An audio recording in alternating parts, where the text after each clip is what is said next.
Is your Ford Fusion screen going black whenever you connect Apple CarPlay? Let's get it working again in under 3 minutes.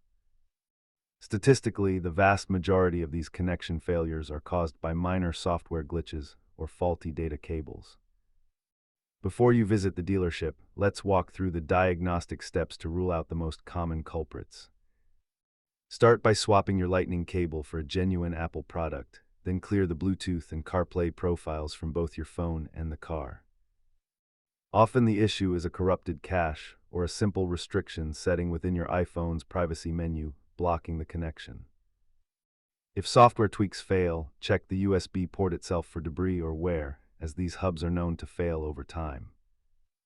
Try a master reset first, but if you still see a black screen, the issue may be a hardware failure in the APIM module.